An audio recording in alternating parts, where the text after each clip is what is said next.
नमस्कार, बहुत स्वागत है आप सभी का। आप देख रहे हैं आपकी बात छत्तीसगढ़ और आपके साथ मैं हूं अभिलाष मिश्रा।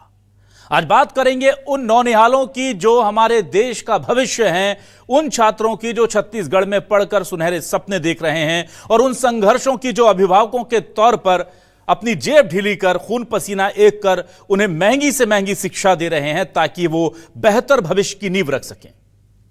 आज बात कर रहे हैं हम उन छात्रों की जिन्हें मां बाप प्राइवेट स्कूलों में मोटी मोटी फीस देकर पढ़ा रहे हैं, इस उम्मीद से कि शायद बेहतर शिक्षा के जरिए वो आने वाले कंपटीशन को फेस कर अपने भविष्य की नई इबारत लिख पाए। पर उनके रास्ते में अड़चनें बहुत हैं। महंगी किताबें उनमें से एक है और महंगी किताबों के इस झटके से उबारने के लिए राज्य सरकार ने एक बहुत अच्छी मुहिम शुरू की थी और उसके जरिए राज्य सरकार ने यह कोशिश की थी कि चाहे प्राइवेट स्कूल हो या सरकारी स्कूल हो, इन सबके बच्चों को फ्री पुस्तक यानी फ्री किताबें दी जाएंगी, मुफ्त में किताबें मिलेंगी। कितनी अच्छी, सोचिए कितनी अच्छी बात है कि सरकार प्राइवेट स्कूल के बच्चों को भी फ्री में किताब दे रही है और सरकारी स्कूल के बच्चे को भी फ्री में किताब दे रही है, ताकि जो किताबों का 15, 20, 25 हजार का बोझ अभिभावकों पर पड़ता है प्राइवेट स्कूलों के, कम से कम वो उससे तो बच जाएं। लेकिन खेल देखिए कि जिस सिलेबस के तहत परीक्षा होगी 5वीं और 8वीं की, क्योंकि ये केंद्रीकृत यानी सेंट्रलाइज्ड एग्जाम होते हैं और इसका सिलेबस उन्हीं किताबों में से आता है जो सरकार देती है, तो कोई जरूरत नहीं है दूसरी किताबें पढ़ने की।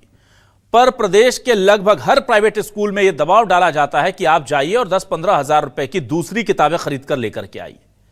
मतलब एग्जाम मुझे जिस किताब को पढ़कर देना है वो मुझे राज्य सरकार ने फ्री में दे दिया, तो कह रहे हैं कि अब आप दूसरी किताब पढ़िए। भाई, जब मैं पढ़ूंगा इसको और इसी के लिए मुझे इसी का एग्जाम देना है, मैं दूसरी किताब क्यों पढ़ूं?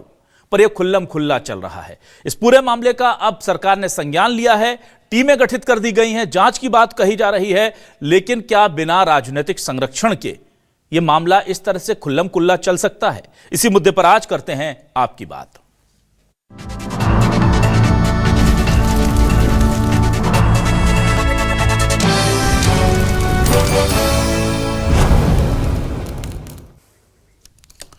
सबसे पहले आपको उन परिजनों की, उन अभिभावकों की बयान और दर्द सुनाते हैं जो बता रहे हैं कि कैसे हजारों रुपए देकर के सरकार की फ्री किताब के बाद भी उन्हें मजबूर किया जाता है कि जाकर के महंगी किताबें खरीद कर लाइए। सुनिए। सबसे पहली बात तो ये है कि जब सरकार ने नीति बना करके रखा है कि 5वीं कक्षा से 8वीं कक्षा तक सारे बुक अवेलेबल सरकार कराएगी, तो ये तो सवाल ही नहीं बनता है कि प्राइवेट स्कूल उस किताब के बाहर की किताब मंगा करके बच्चों को पढ़ाए। क्योंकि सबसे बड़ा सवाल तो ये है कि अगर सरकार राइट टू एजुकेशन देती है लोगों को, तो राइट टू एजुकेशन के तहत अगर कोई बच्चा पढ़ाई कर रहा है तो क्या उस बच्चे के घर वाले उतनी महंगी महंगी पुस्तक उस बच्चे को अवेलेबल करा पाएंगे? नहीं करा पाएंगे। सारे लोगों की क्षमता नहीं होती है कि महंगी किताब अपने बच्चों को पढ़ाए हो। अगर इस प्रकार का कोई स्कूल दबाव बना करके अपनी खुद की पुस्तकों को लेने के लिए मजबूर कर रहा है तो बिल्कुल गलत है और ये सब चीज़ों के लिए पालकों को जागरूक होना बहुत ज़रूरी है। छत्तीसगढ़ शासन के द्वारा जो है निःशुल्क पुस्तकें, कॉपियाँ प्रदान की जाती हैं स्कूलों में और उसी से ही पढ़ाई करना है। कहीं ना कहीं जैसे जो प्राइवेट स्कूल है वो अधिकतर उन लोग का रहता है रीज़न कि इस दुकान में लेना है आपको, ऐसा करके। जैसे मेरा बच्चा पढ़ रहा क्लास 2 में है, तो उसके लिए मैं कॉपी और वो लिया किताब, तो मेरे को लगभग वही 10 के आसपास आया, 10,000 के आसपास। और उसमें जैसे कि अब उसके लिए ड्रेस लेना, ये लेना, कहीं ना कहीं जो निम्न परिवार है जैसे हमारे लिए, वो कहीं ना कहीं हैवी हो जाता है कहीं ना कहीं। आज के परिप्रेक्ष्य में शिक्षा बहुत महंगा हो चुका है। यदि आप सरकार के अधीन होकर के स्कूल संचालन कर रहे हैं तो सरकारी जो बुक्स होते हैं उसका भी संचालन। और जो पेरेंट्स एसोसिएशन है उसका क्या कहना है इस पूरी खुली लूट पर? वो किस तरह से इस चीज को पूरी तरह गलत बता रहे हैं? क्रिस्टोफर पॉल क्या कह रहे हैं, सुनिए। हमें बताना चाह रहे हैं कि छत्तीसगढ़ में जो 8,000 प्राइवेट स्कूल हैं जो पूरी रीति से गवर्नमेंट के नियंत्रण से बाहर है, स्कूल शिक्षा विभाग या माध्यमिक शिक्षा मंडल इस 8,000 स्कूलों को नकेल कसने में पूरी रीति से असफल है। जिस प्रकार से किताबों में लूट मचा के रखी है, जबकि जो बोर्ड है वो 9 to 12 होता है और 1 to 8 होता है, वो उसमें कोई बोर्ड नहीं होता, वो स्टेट बोर्ड और स्थानीय जो अधिकारी उनके अधीन में होता है। बावजूद इसके 1 to 8 जो क्लास है उसमें अलग अलग प्रकाशक की किताबें पढ़ाई जा रही है, जबकि स्ट्रिक्टली ये नियम है कि 1 to 8 जो क्लास है वो स्थानीय जो स्टेट बोर्ड है, स्टेट जो है उसके अंदर में ये स्कूल होंगे। इस पूरे मामले पर कांग्रेस हमलावर है और बहुत बड़े आरोप लगा रही है बीजेपी पर। शिक्षा माफिया और ये जो प्राइवेट स्कूल है इनके साथ साठगांठ करने का आरोप कहीं ना कहीं लगाया जा रहा है। अभिभावकों के साथ लूट का आरोप लगाया जा रहा है। शिक्षा मंत्री कह रहे हैं कि हमने इस पूरे मामले में जांच टीम गठित कर दी है और ऐसे स्कूलों पर सख्त कार्रवाई की जाएगी। दोनों के बयान आपको सुनाते हैं। निजी स्कूलों में लगातार पालकों पर दबाव डाला जाता है कि बच्चों की कॉपी, किताब, ड्रेस सभी चीजें उन्हीं से खरीदा जाए। शिक्षा का व्यापार बना दिया गया है। अब बेहद दुर्भाग्यजनक है कि सरकार इसमें रोक लगाने के बजाय, सरकार इसमें अंकुश लगाने के बजाय, ठोस कार्रवाई करने के बजाय इसमें आंख मूंदे हुई। कहीं न कहीं ऐसा लगता है कि शिक्षा माफिया को सरकार का भी संरक्षण है।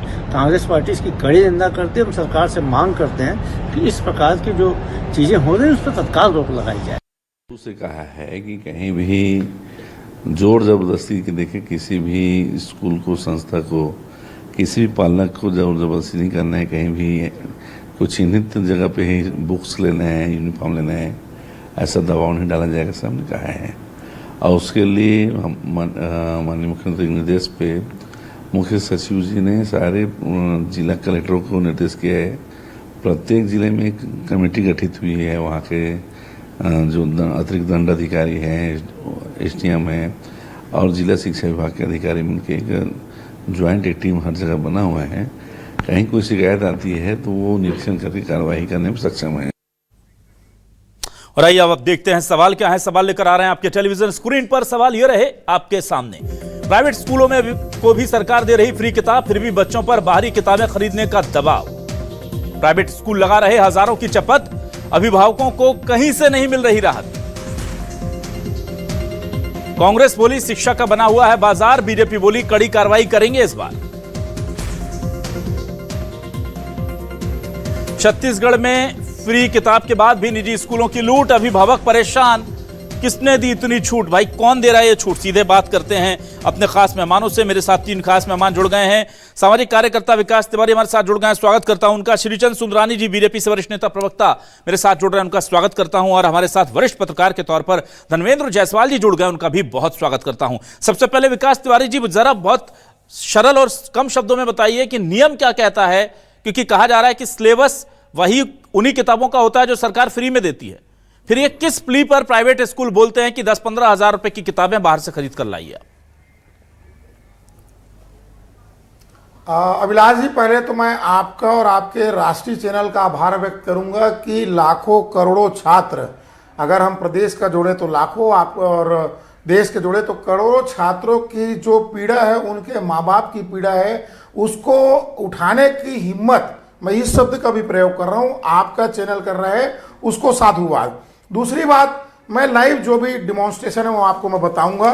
छत्तीसगढ़ राज्य में छत्तीसगढ़ आरटी नियम 2010 1 अप्रैल 2010 से लागू है। एक स्कूल को जो मान्यता मिलता है विलास जी, उसका संपूर्ण जांच के बाद जो प्रारूप 2 का बिंदु क्रमांक 7 है, वो स्पष्ट तौर पे यह कहता है, मैं एक लाइन पढ़ के सुना देता हूं। विद्यालय जो प्राइवेट स्कूल है, समुचित प्राधिकारी द्वारा अधिकथित पाठ्यचर्या के आधार पर पाठ्यक्रम का पालन करेगा। इसका स्पष्ट मतलब यह है, जो सीजी बोर्ड के हिंदी और इंग्लिश मीडियम स्कूल हैं, वो फ्री टेक्स्ट बुक जो पाठ्य पुस्तक निगम छापता है, डॉक्टर रमन सिंह की सरकार थी, मेरे को अच्छे से याद है, ये 2008-9 की योजना है। प्रदेश में जो भी सरकारी और प्राइवेट स्कूल हैं, इनको ही पढ़ाएंगे। अब होता क्या है कि जो सीबीएसई स्कूल है, वो अपने और ब्रांच खोल डाले हैं, वो अपने आप को सो कॉल्ड सीबीएसई स्कूल बोलते हैं। और सरकार, चाहे कांग्रेस की हो, भाजपा की हो, ये जो भ्रष्ट स्कूल शिक्षा विभाग के अधिकारी हैं, उनकी और प्राइवेट स्कूल माफियाओं की मिली भगत के कारण इतना बड़ा घोटाला हो रहा है। मैं कुछ लाइव डिमॉन्स्ट्रेशन आपको दिखाऊंगा। जो सीबीएसई स्कूल हैं, उनको एनसीईआरटी का सिलेबस ही पढ़ाना है, ये प्रिस्क्राइब सिलेबस है। देखिए, ये एनसीईआरटी की पुस्तकें हैं। मैं आपके दर्शकों को और उन माँ बाप को जो रोज भुगत रहे हैं उनको दिखाऊंगा। ये एनसीईआरटी की बुक है। इसका प्राइस 150-200 पेज का है। अभिलाष जी, मात्र 65 रुपीज है। ये सब आपको मैं बुक दिखा रहा हूं। और ये एक पुस्तक है, रायपुर का एक प्राइवेट स्कूल है, कृष्णा पब्लिक स्कूल। ये वाव करके बुक है। इसमें टोटल पेज है 62। इस 62 पेज का आप जूम करके दिखाएंगे 1200 रुपया एमआरपी है, 1200 रुपया। अब उसके बाद और बुक देखें, यह पुस्तक की एमआरपी 368 रुपया है। इस पुस्तक की एमआरपी 320 रुपए है। इस पुस्तक की एमआरपी यह भी 350 रुपया है। इस पुस्तक की एमआरपी 215 रुपया है। इन पुस्तकों को पढ़ाने के लिए किसी भी प्रकार का लॉ कोई भी न सीजी बोर्ड दिया न सीबीएसई बोर्ड दिया है। इन तमाम पुस्तकों को, अब इसका नुकसान भी मैं बता रहा हूं, जो राइट टू फ्री एजुकेशन के गरीब बच्चे, चाहे कृष्णा पब्लिक में हो, चाहे दिल्ली पब्लिक में हो, चाहे बड़े बड़े कोई भी स्कूल में हो, उनको पढ़ाना है। ये पढ़ा रहे हैं ये। अब आप बताइए 5-5, 6-6 हजार का पुस्तक बच्चा कैसे लेगा? और ये सभी बुक जो पूरे देश में आज चर्चा है कि बैग का वजन कम हो, अगर किसी में हिम्मत है तो सिर्फ इन्हीं पुस्तकों को पढ़ा के बताया जाए। ठीक। और जो छोटे छोटे बच्चे, अभिलाष जी, आपके भी बच्चे, मेरे भी बच्चे क्लास 5th में हैं, उनके ऊपर इतना सारा बर्डन, क्या क्लास 5th का बच्चा इतना सारा बुक पढ़ पाएगा साल भर में? इसके पीछे कारण क्या है? जो 20,000 का फीस होना चाहिए, 10,000 का फीस होना, वो होता है 1.5 लाख, 2 लाख। ये पूरा अवैध काम है, इसमें रोक लगना चाहिए। ठीक है, श्रीचंद सुंदरानी जी, देखिए बहुत अच्छे तरीके से बताया गया। और एनसीईआरटी के विशेषज्ञ तो देश के सबसे अच्छे और सबसे जाने माने विशेषज्ञ होते हैं, हाईली पेड होते हैं। वो ऐसा क्या लिख रहे हैं किताब में जो समझ नहीं आ रहा है प्राइवेट प्रकाशकों को, और वो कह रहे हैं कि नहीं, जो हम पढ़ा रहे हैं वो ज्यादा अच्छा गुणवत्ता युक्त है। और बड़ी बात यह है श्रीचंद सुंदरानी जी कि नियम बना देने से नियम का पालन तो नहीं होता ना, उसकी पालना कराना, उसका एग्जीक्यूट कराना, वो जिम्मेदारी भी तो प्रशासन की है। सरकार ने आरटीई बना दिया और एडमिनिस्ट्रेशन जो है उसको फॉलो नहीं करवा रहा। सरकार ने कह दिया सरकारी किताब पढ़ाओ और प्राइवेट स्कूल वाले दबाव बना रहे हैं, तो सारी मंशा ही फेल हो गई आपकी, तो सारी कोशिशें बर्बाद हो गई सर। नहीं अभिलाष जी, निश्चित रूप से सरकार प्राइवेट स्कूलों में भी पढ़ने वाले बच्चों को मुफ्त में किताब दे रही है। और ये प्राइवेट स्कूल वाले अगर कहीं मनमानी कर रहे हैं तो निश्चित रूप से इनके खिलाफ कड़ी कार्रवाई होगी। सरकार हाथ पे हाथ रख के तो नहीं बैठेगी। और प्राइवेट स्कूल वाले कितनी भी मनमानी कर रहे हैं, लेकिन सरकार उनको कहीं पे भी बख्शने वाली नहीं है। सरकार के पास शिकायतें आई है तो निश्चित रूप से कार्रवाई भी होगी, और कार्रवाई बहुत जल्द होगी, जल्द से जल्द होगी। और प्राइवेट स्कूल वालों का ये जो रवैया है तानाशाहीपूर्ण, इसको स्वीकार नहीं किया जाएगा अभिलाष जी। ये सरकार विष्णुदेव साय की सरकार है, कोई भूपेश बघेल की सरकार नहीं है, भ्रष्ट सरकार नहीं है। ये हमेशा जनहित के लिए काम करती है। और मुफ्त में किताबें जब शासन दे रहा है, प्राइवेट स्कूलों के बच्चों को भी दे रहा है, तो ये प्राइवेट स्कूल वालों को दबाव नहीं बनाना चाहिए। और बना रहे हैं तो हम उन पर कार्रवाई करेंगे ना। लेकिन कब करेंगे सर? और आप 2 साल से तो आप हैं, 2 सेशन तो आपने देख लिए। और आप दूर मत जाइए ना, रायपुर चले जाइए, रायपुर के किसी प्राइवेट स्कूल के किसी बच्चे से पूछ लीजिए। आपके पड़ोस से जब बच्चा गुजरता है, रोज सुबह जाते हैं, रोज शाम को आते हैं सर, वो ना मिले तो उनके अभिभावकों से पूछ लीजिए कि कितने की किताब मिल रही है। इसके लिए हमें कौन सी सीबीआई ईडी लगानी है सर? पर कार्रवाई के नाम पर शिकायत आएगी तब कार्रवाई करेंगे। निश्चित रूप से अभिलाष जी, नहीं शिकायतें आई है तो कार्रवाई हो रही ना, कार्रवाई होगी निश्चित।